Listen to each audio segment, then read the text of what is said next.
This is a free preview of the full hour-long masterclass available exclusively on the Physiotutors app. Check the link in the description. Hello and welcome to this masterclass.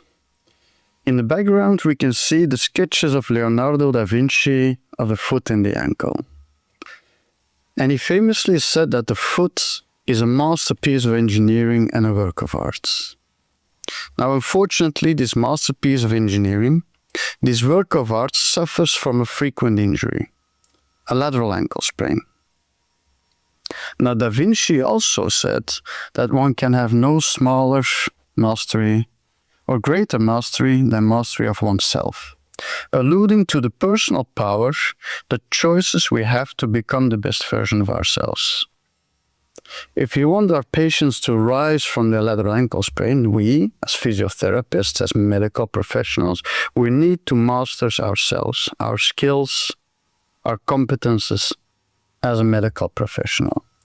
So the masterclass today is about mastering lateral ankle sprain rehabilitation. At the moment, unfortunately, we have limited hard evidence to tell us what to do throughout rehabilitation. We have the ROSE guideline, and it tells us to look at the following strong constructs of ankle joint pain, joint swelling, the range of motion, the arthrokinematics, which aligns directly with the range of motion. We also have muscle strength, but actually we can dig deeper into this with muscle function, the endurance, for instance, rate of force development.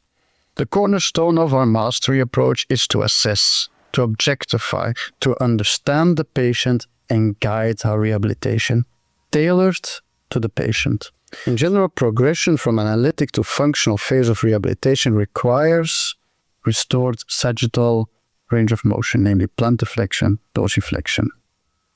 We can also look at the Romber coefficient, which you can see here. It is a good comparable sign in terms of postural control. It speaks for itself that assessing gastric and soleus muscle strength is essential for functional performance. It is directly associated with jump height. As you can see here, a graph that I have from Phil Glasgow. So we look, of course, at the reach distance in comparison with the leg length, but it's also important to look for cheats, especially maintaining the heel contact. And there we can look at time to stabilization, again the area of landing, which is important for the fulcrum, the peak eccentric, the landing forces, the deceleration forces, and the eccentric impulse. Functional movements such as squats, at this particular example, we can also look at biomechanics. And you have various possible apps. We have Ochi, OnForm. We use Model Health from OpenCap because it provides very comprehensive analysis. And if we identify compensations, if we can, with our analysis, see where we can refine it, we assess it further to investigate its origins and include in the rehabilitation strategy. The RSI, the reactive strength index, in this case is calculated by jump height divided by contact time. It says something about reactivity, the ability of the tendons to rapidly convert absorbed eccentric energy into a concentric output. We look at data such as the reactive strength index, stiffness, contact time, flight time, jump height, the impulses, peak forces, peak velocity force, both for eccentric and concentric velocities.